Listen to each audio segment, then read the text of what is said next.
Hey, what's up, folks? Welcome to the Green Torch Podcast, Episode 1. This is a podcast about real-life, on-the-ground stories of cross-border environmental cooperation in the Middle East and North Africa. I'm your host, Josiah Shaver. This is Episode 1, very first one. Here we go. Dr. Tareq Abu Hamed is our interviewee. I'm super excited to share this with you guys. Tareq is the Executive Director of the Arava Institute for Environmental Studies. What's the Arava Institute? Glad you asked. Here's a quick intro. So it is a bunch of things. It's an environmental research center. They look at water resources, renewable energy, sustainable agriculture, and lots of other things. It's also an academic center. So they recruit students and interns from Palestine, Israel, Jordan, and all over the world. Currently, I am an intern here, and this is my project, or one of them.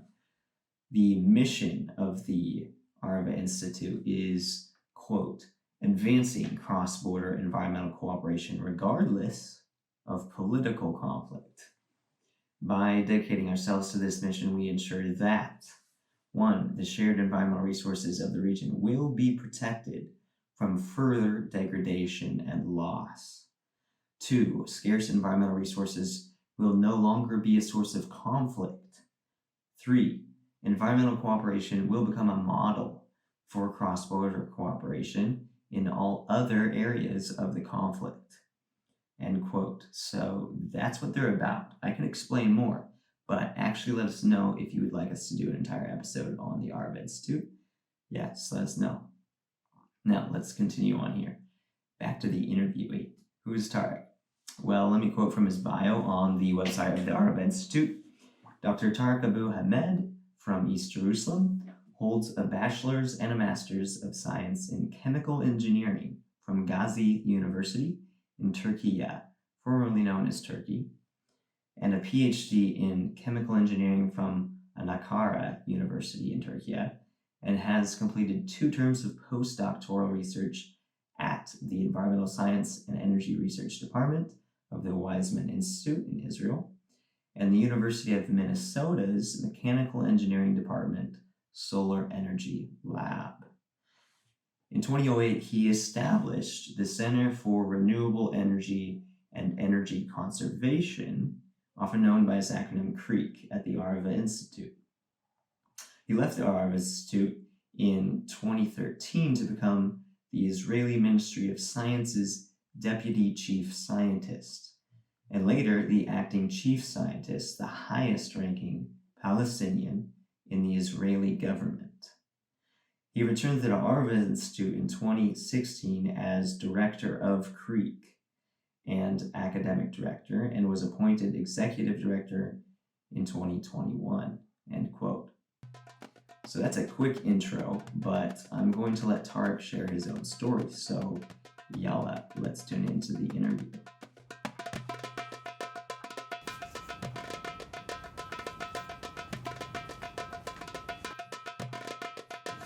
Okay, awesome. Well, thank you for making the time, Tareq. Appreciate it. I'm glad that I could get some of your time before you have to leave. So you're the Executive Director of the Arava Institute. I wanted to get your perspective, but also a lot of your story. Can you kind of just start by explaining where you were born, where you grew up, where did you go from there? Because I know you have a really interesting story on that front. Okay, so I was born in East Jerusalem. I grew up there, southeast Jerusalem, in a village called Surbaher. It's a town now. I lived there till the age of 18, so I finished my high school. Then I had to leave the country because of the first intifada. I decided to leave and live in Turkey. So I lived in Turkey for 12 years, till the age of 30. I did all my studies there, my first degree, second degree, and my PhD. I have a PhD in chemical engineering. Then I returned to Israel in 2002, and I started a job at the Weizmann Institute the solar energy lab, where I did research on the use of solar energy to split water to produce hydrogen. Then I moved to the US with my family. At that time, I had two daughters, and I lived in Minneapolis, in Minnesota for 2 years. I worked at the university, also in the solar energy lab. Believe it or not, University of Minnesota has a solar energy lab. Then I joined the Arava Institute in 2008. We moved from the US to Kibbutz Torah, and I lived with my family and my daughters here for 5 years. Wow. Okay. Thank you. I wanted to ask a little bit about your personal hobbies. What do you do in your free time? I usually bike. I spend a lot of time when I have free time. Most of my free time goes to my family, to my kids. We do hikes together. We bike together. I like reading, not traditional books or stories. I like scientific journals, articles about science, nature, high tech. Okay, nice. What kind of music do you like? I like classic music. Mm. Yeah, I'm not into pop or classic music is my favorite. I like the symphonies. Just to listen to relax. The combination of symphonies and the desert goes very well together. Nice. Yeah. And you commute down from Jerusalem, is that right? Yeah, I commute every week from East Jerusalem to the Arava. So I'm at the institute 3 days a week, usually Monday till Wednesday, and my Sundays and Thursdays are for meetings in Jerusalem and in Tel Aviv. Okay, wow. And how many hours is it between here and Jerusalem? 3 hours. 3 hours, okay. Wow. Appreciate you coming down 3 hours twice a week, or. Okay, so I wanted to ask your perspective right now in 2022, fall. Where are we at with the state of the Israel-Palestine conflict? We talked about this a little bit earlier, but can you just say again, how do you see the culture? How are people viewing the conflict and the potential for resolution or stability in general? Look, every day passes makes the solution harder and harder. That's because of the disconnection between the Palestinian and the Israeli societies. The politicians on both sides are in favor of keeping the conflict away from the daily lives, and I think they succeeded in doing that. The Israeli-Palestinian conflict is not on the agenda of any of the political parties in Israel. The way things managed in Palestine makes people hopeless. People don't see the horizon. People try to just live a normal life. They try to take care of day by day, because they lost the hope, especially in Palestine. The conflict between the Palestinian Authority and Hamas also is a major challenge for the Palestinian society. The disconnection, as I said, between the two societies is the major challenge today. This disconnection managed to, as I said, keep the two societies away from the conflict. The Israeli society lost the support of the Palestinian society. The Palestinians lost the support of the Israeli society because of the conflict.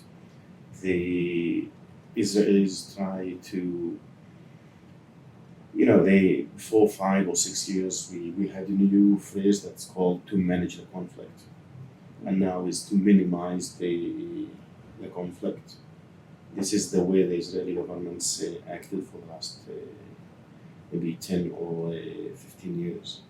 The Palestinians are insisting on certain requests, and the lack of direct negotiations, direct meetings is what causes what's happening today. In nature optimistic, when I look to what's happening right now, I think things will explode. To manage the conflict or to minimize the conflict or to keep what they call the status quo, there is no such a thing in such a region. When there is a occupation, there is no status quo. The pressure is increasing every day. We know that every 3 4 years they release this pressure a little bit, but the day will come and things will explode significantly. The Again, it's disconnection, lack of dialogue on both the track one level, track two level.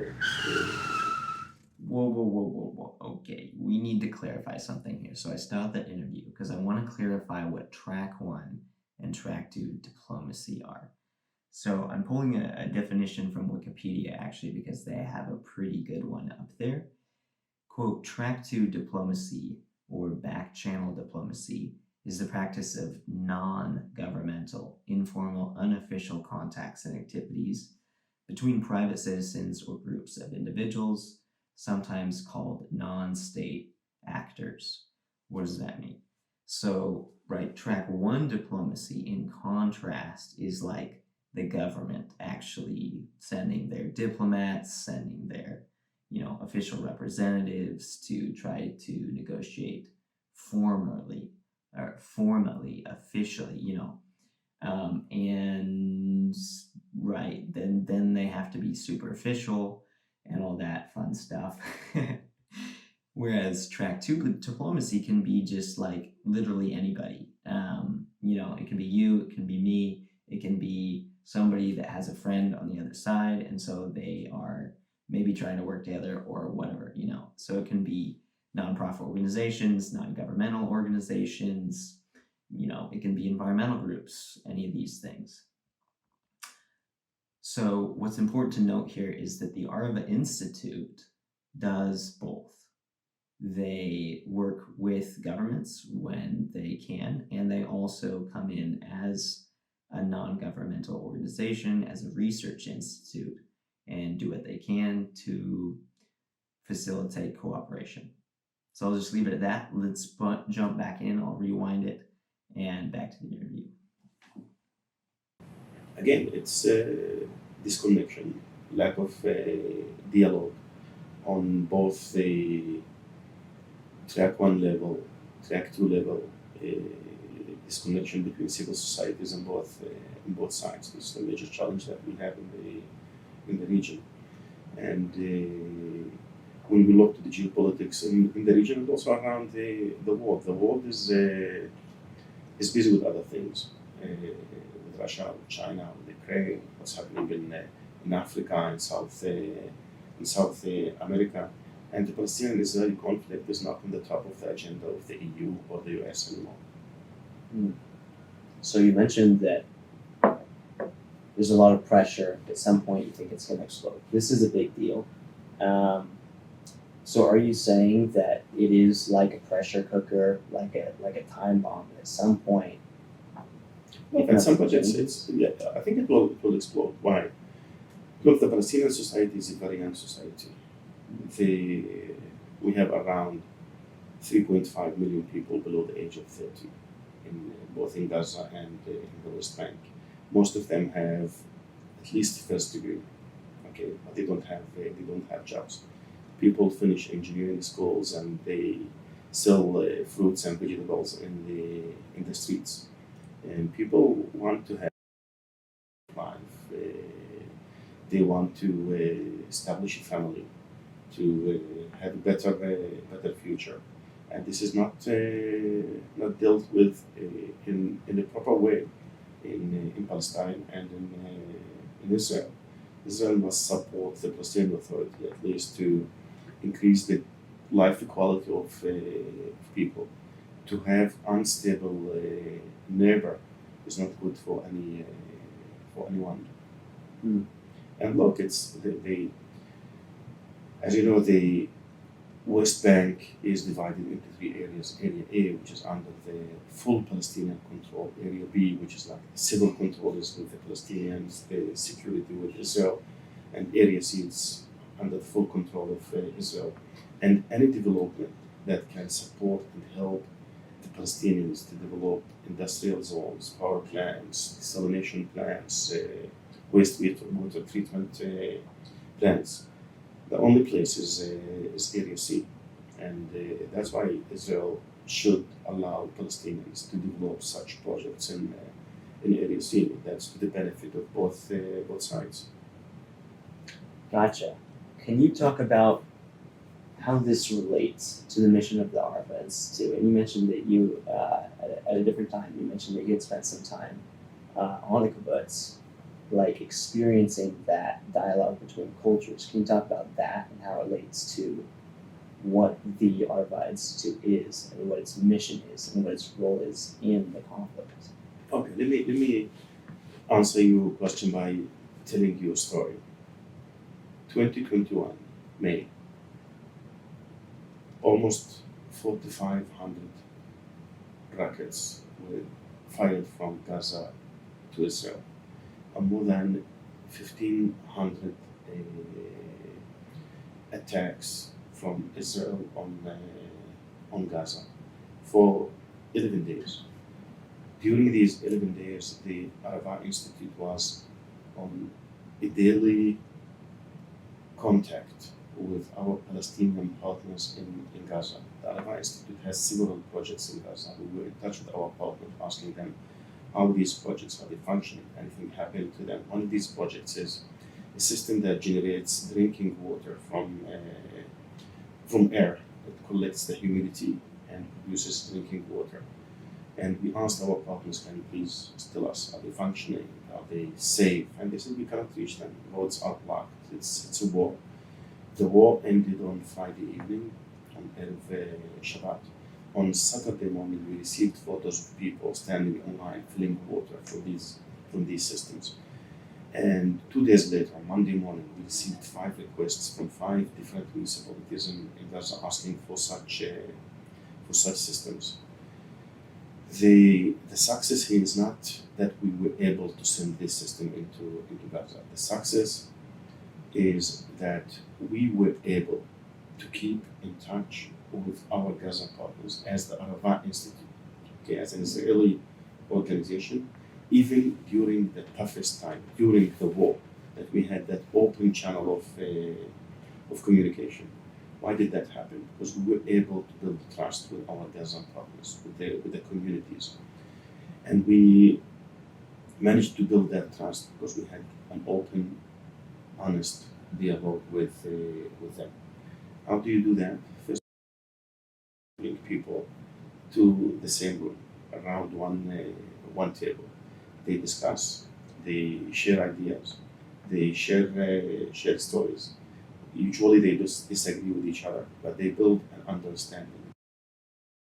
That you understand their agenda, and the agenda of the Arava Institute is the shared environment. Environment cannot wait for peace treaty to be dealt with. Environmental challenges do not stop on a checkpoint or on the border. This region shares most of the aquifers. The Arava aquifer is shared between Israel and Jordan. The Jordan Valley aquifer is shared between Israel, Jordan, and Palestine. The mountain aquifer between West Bank and Israel. The coastal aquifer, Gaza and Israel. And we share the same challenges. If anything happens to one of these aquifers, it impacts everyone. Environmental challenges should be excluded from the conflict when it comes to solving these challenges. When we try to conduct project in this region with our Palestinian or Jordanian partners, we do it in a full partnership, equal partnership. We define a challenge, we design a solution together, and we implement it together in this decision. This is how we succeed, by having dialogue. We don't just propose a solution to the Palestinians. No, we do everything together, and the same thing also with the Jordanians. And they want to bring that into climate change. Climate change is hitting everyone in the region. The changes in climate, they don't differentiate. This is Jewish, this is Muslim, this is Christian. We are all in the same ship. The water scarcity in the region impacts everyone. Heat waves, cold waves, floods.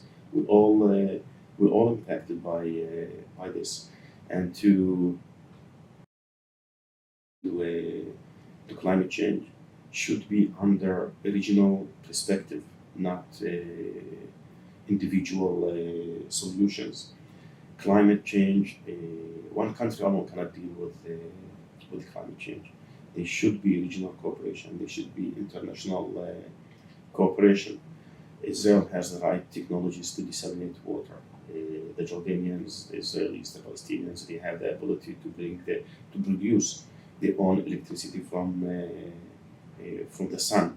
So we have the right technologies to at least adapt and mitigate climate change. But the impact of regional cooperation is much larger when countries cooperate with each other.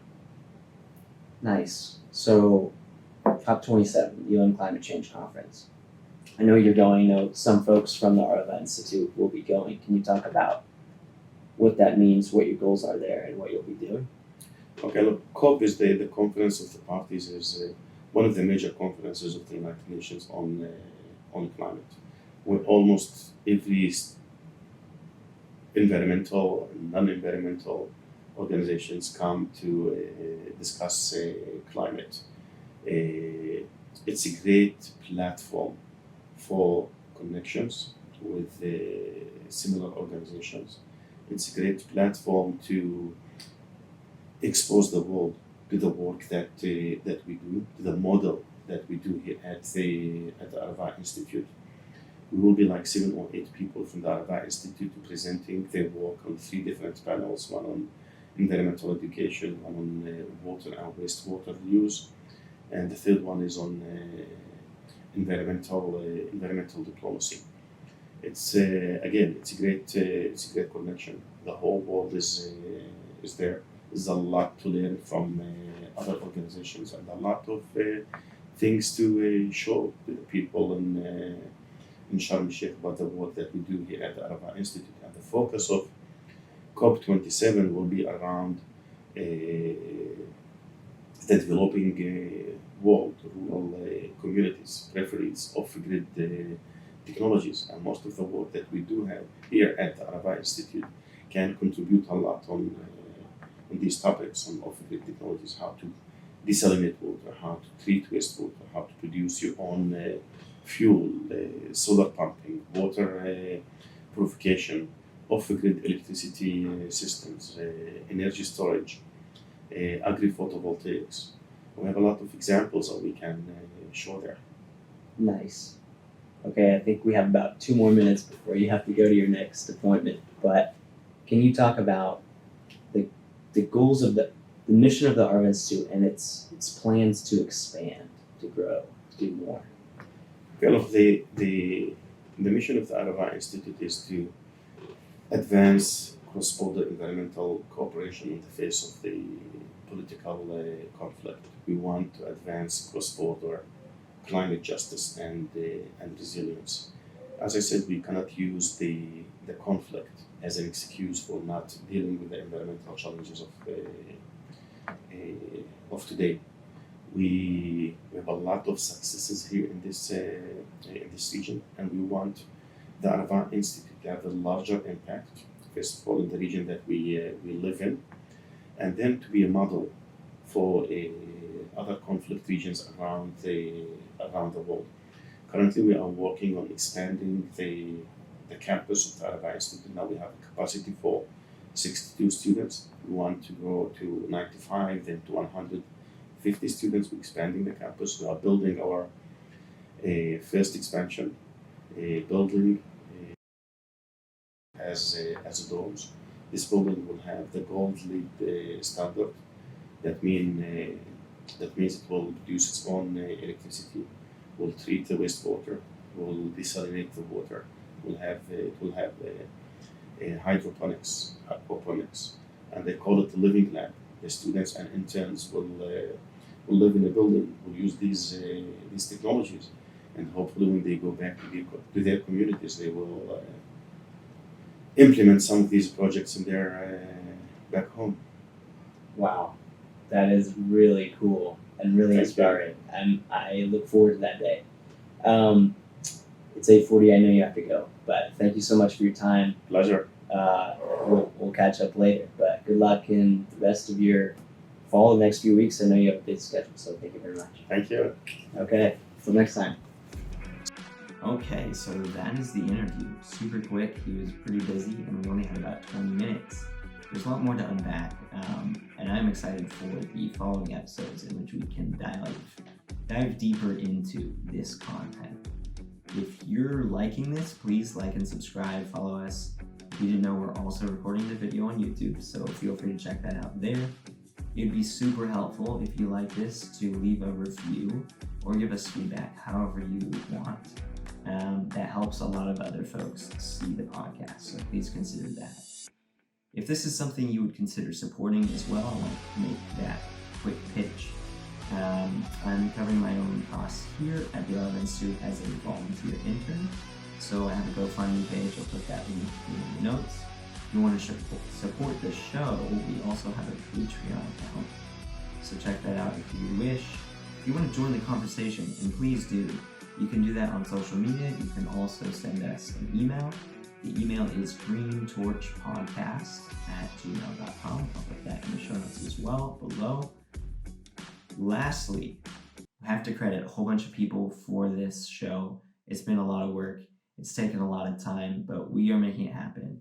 So thank you so much to Salim Saad, my good friend. He's been an editor for the show. He's been a graphic designer, and he's just given me a lot of really solid advice about how to do all of this. Also, this show is advised officially by Elisa Mayo, who is the Deputy Director of the Arava Institute for Environmental Studies. The outro music you are hearing now is by Asher Waxler and his friend Emmaus Holden. Asher is a student here at the Arava Institute. And I am your host, Josiah Shaver. Thank you so much for listening. Until next time, grace and peace to you and yours.